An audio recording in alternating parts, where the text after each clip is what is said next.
Charlie Munger once called Google's moat the widest he had ever seen in business, ever. Then in August of 2024, a federal judge called it something else. An illegal monopoly. So which is it? A fortress, or a target?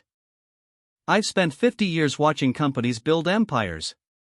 I've also watched empires fall. And the cruel irony of investing is that the very thing that makes a business great can become the thing that breaks it. Today we're putting Alphabet, the parent company of Google, YouTube, and Android, under the microscope. Not as a stock tip. Not as a recommendation. As a case study.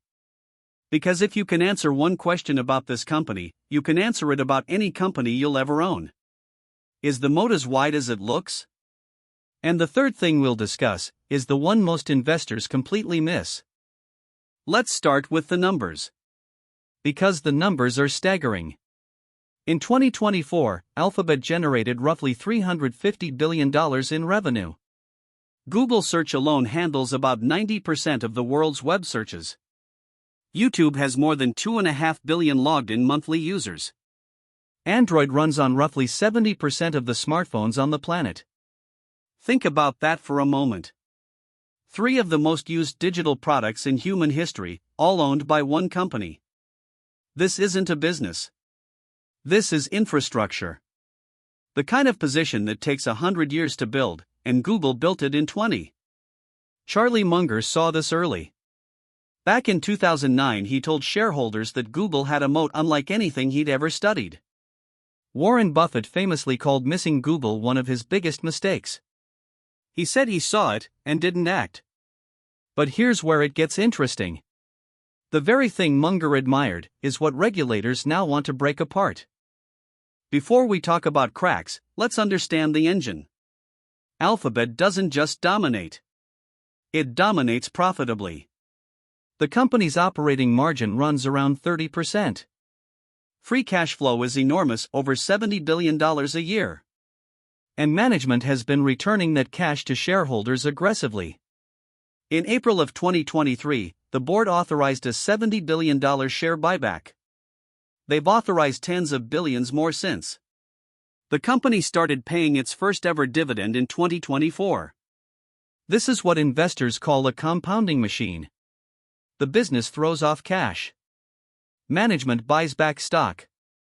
Earnings per share rise even when net income is flat. Shareholders compound quietly, while the company keeps printing. Benjamin Graham would call this a high-quality business. Warren Buffett would call it a wonderful company. But here's the question Graham always asked next: is the price reasonable? And that is where the conversation gets uncomfortable. A moat is not a static thing. It can be filled in. Or it can be drained from the outside. 3 things are pressing on Alphabet's moat right now. And every serious investor needs to weigh them. First, the antitrust ruling.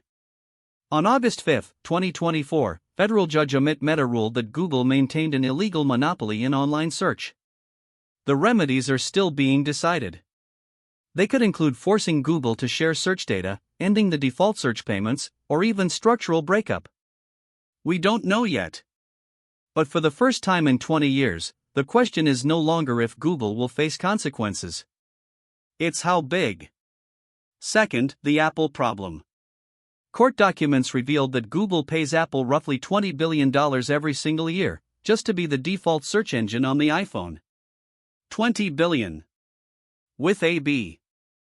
That's more than most companies make in total revenue. If the courts strike down those default deals, and they might, Google has to defend its market share the hard way. By being chosen, not by being pre-installed. Third, and this is the one most investors miss, the rise of generative AI search. ChatGPT launched in November of 2022. It hit 100 million users in just 2 months. The fastest adopted product in consumer history. Now Perplexity, Claude, and a dozen others are doing what Google does, but differently. They give you answers, not links. For 2 decades, Google's business model was simple.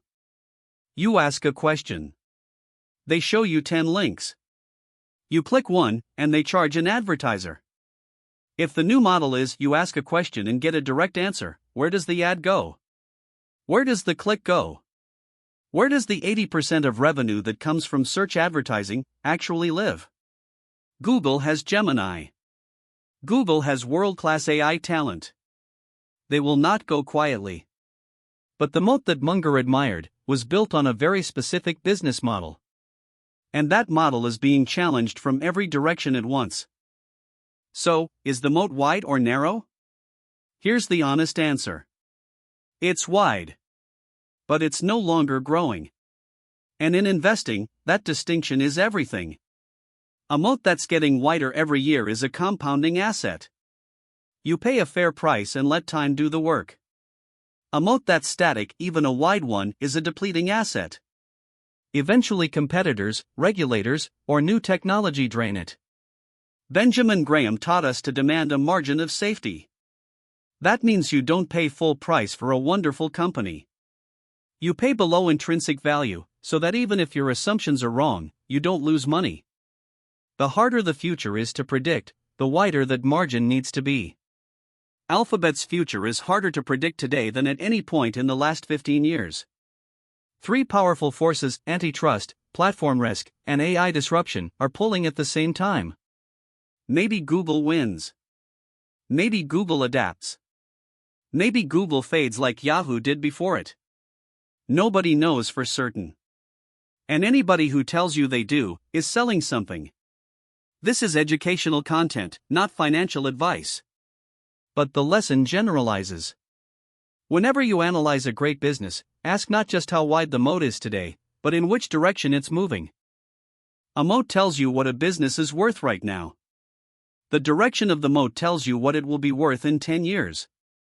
And in investing, the second number is the only one that matters. The widest moat in the world won't save a business that's standing still while the river dries up. So tell me in the comments, do you think Alphabet's moat is widening, holding, or shrinking? I read every reply. And if this changed how you think about evaluating great companies, hit subscribe. We publish a new investing case study every single day. Tomorrow we're tackling the one common mistake that makes 90% of investors underperform the market. You won't want to miss it.